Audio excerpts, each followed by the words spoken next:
Bismillahirrahmanirrahim. Assalamualaikum warahmatullahi wabarakatuh. Perkenalkan, nama saya Ahmad Hemdi dengan nomor NIM 240100176. Pada kesempatan kali ini, saya ingin mempresentasikan ujian akhir semester dengan mata kecerdasan buatan program studi informatika dengan dosen pengampu Ibu Insinyur Heni Yulianti, MM.Com. Berikut soal UAS-nya. Buat video presentasi secara mandiri menggunakan pembahasan tentang implementasi kecerdasan buatan dari materi sesi 1 sampai 7.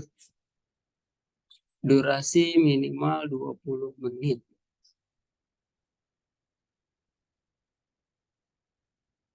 Baik, kita coba saja lanjutkan.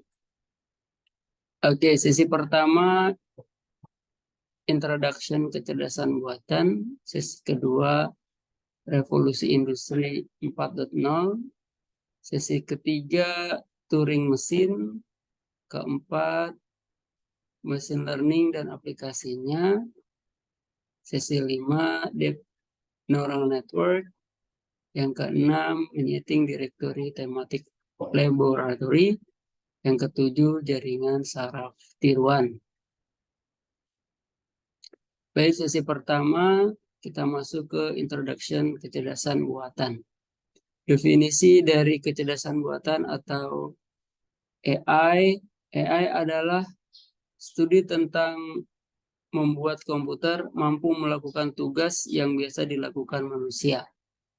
Tujuannya adalah membuat perangkat lunak dan perangkat keras yang meniru beberapa fungsi otak manusia. Adapun perbedaan antara kecerdasan buatan dengan kecerdasan alami, yaitu kecerdasan buatan lebih permanen, mudah diduplikasi, dan lebih murah. Kecerdasan alami yang kita manusia miliki adalah termasuk kecerdasan alami seperti lebih kreatif, tidak mudah diduplikasi, harganya lebih mahal, juga bisa berubah-ubah. Peran AI dalam berbagai bidang ya, termasuk sistem pakar, pengolahan bahasa alami, terus pengenalan ucapan. Jadi mengenali dia ucapan siapa, ini orangnya siapa, dari siapa orangnya dia bisa mengenali. Terus juga robotika sistem sensor, dia pun bisa mengenali dengan teknologi AI ini. Terus computer vision, intelligent computer, game playing, jadi juga di mana game juga menggunakan AI seperti Mobile Legends. Selanjutnya ini adalah termasuk adalah konsep kecerdasan buatan. Di sini komputer berbasis pengetahuan, ada motor inference, kita masukkan input, terus ada masalah, pertanyaan, dan lain-lain dimasukkan ke dalam komputer. Nanti akan diolah oleh komputer, terus ada jawabannya berupa output, jawaban, dan solusi. Yang merupakan penerapan konsep dari kecerdasan buatan di komputer. Selanjutnya adalah sesi 2 adalah revolusi industri 4.0. Revolusi industri 4.0 adalah perubahan besar yang menggabungkan dunia digital dan otomatisasi. Mempengaruhi banyak aspek kehidupan.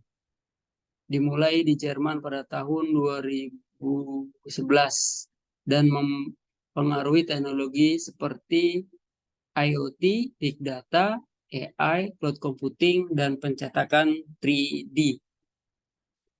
Dampak positifnya termasuk akses mudah di informasi dan peningkatan produksi. Tetapi ada dampak negatifnya seperti keamanan cyber dan dampak lingkungan. Nah, inilah proses dari yang sekarang ini adalah revolusi industri ke-4.0. Sebelumnya ada revolusi industri 3.0, 2.1, dan revolusi 1.0.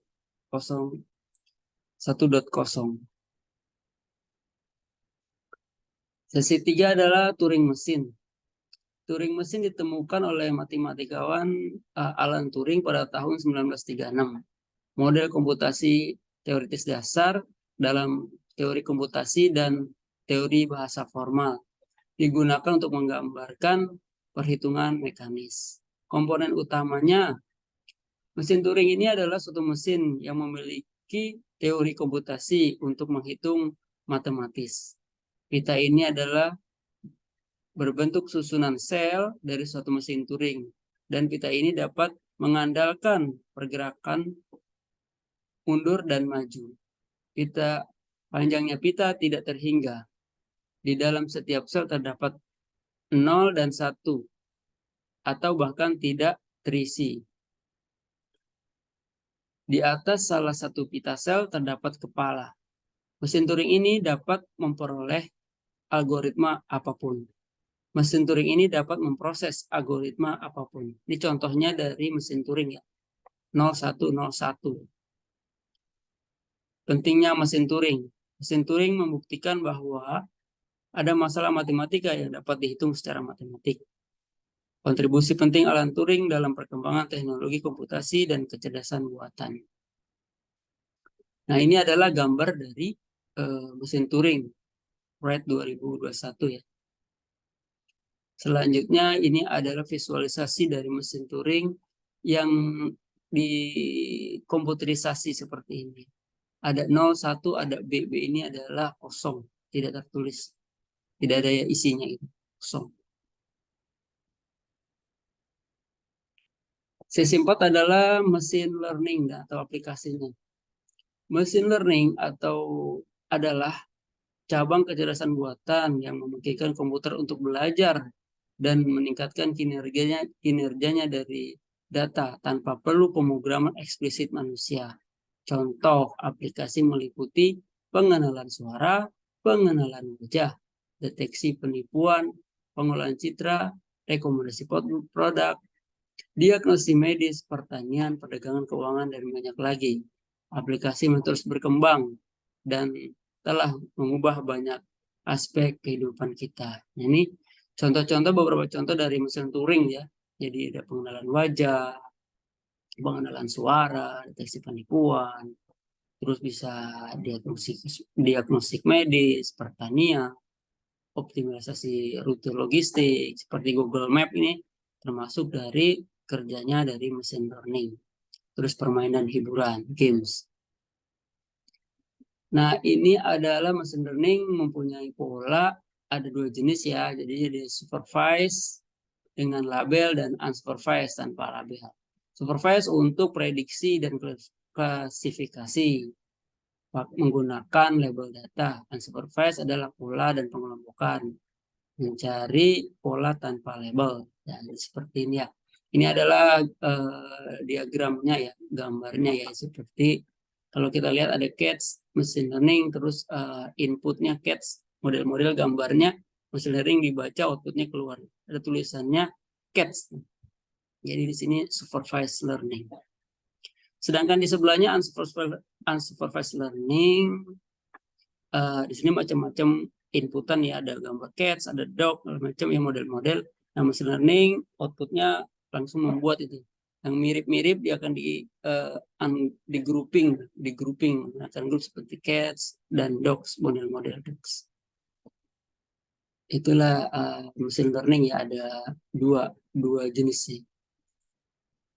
Sesi 5 adalah natural network atau disebut dengan DNN, adalah jenis jaringan saraf tiruan yang memiliki beberapa lapisan tersembunyi, hidden layer di antara lapisan input dan output. DNN terinspirasi oleh cara kerja jaringan saraf manusia. Dan ini menjadi salah satu metode paling penting dalam mesin learning dan kecerdasan buatan. Nah, ini adalah contoh dari gambar dari prinsip kerja neural network ya. Ini dari yang manusia, ini ada sel body, ada macam-macam ya.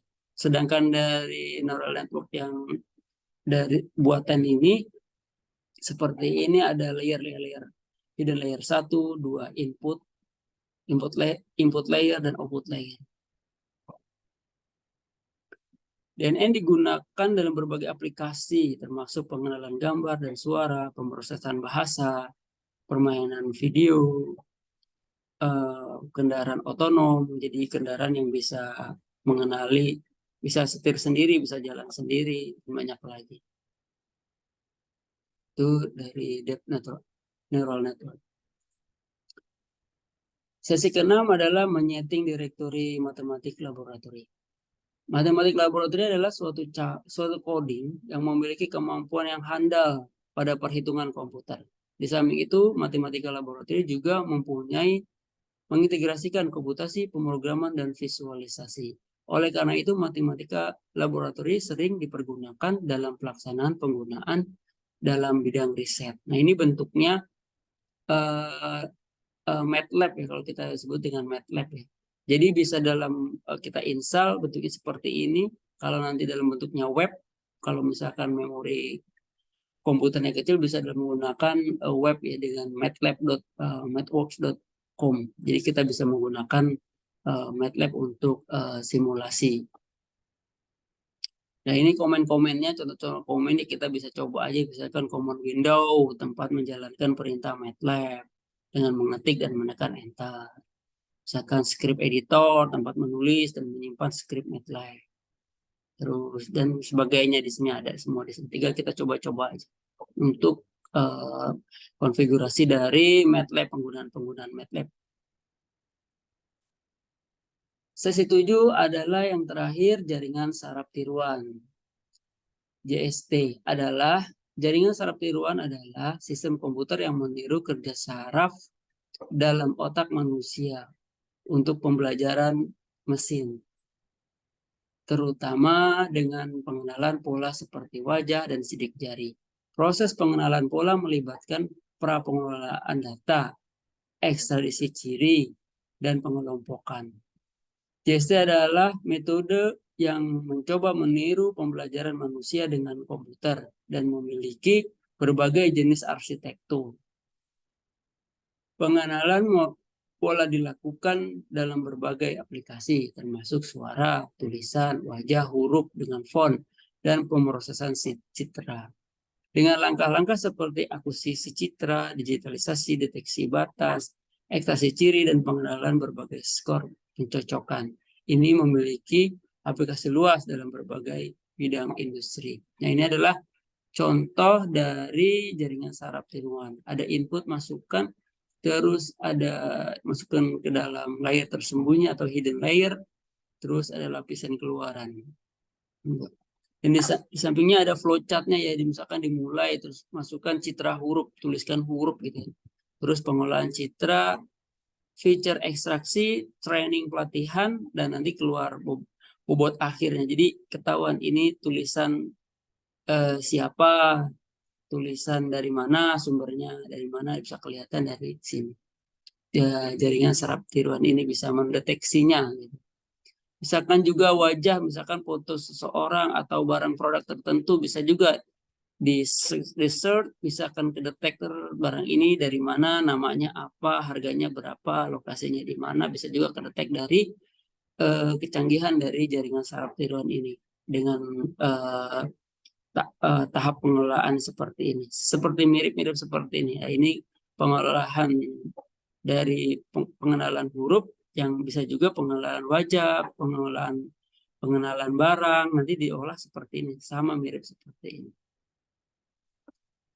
Baik, demikianlah presentasi pada kesempatan kali ini. Lebih kurangnya mohon maaf. Kami ucapkan Assalamualaikum warahmatullahi wabarakatuh.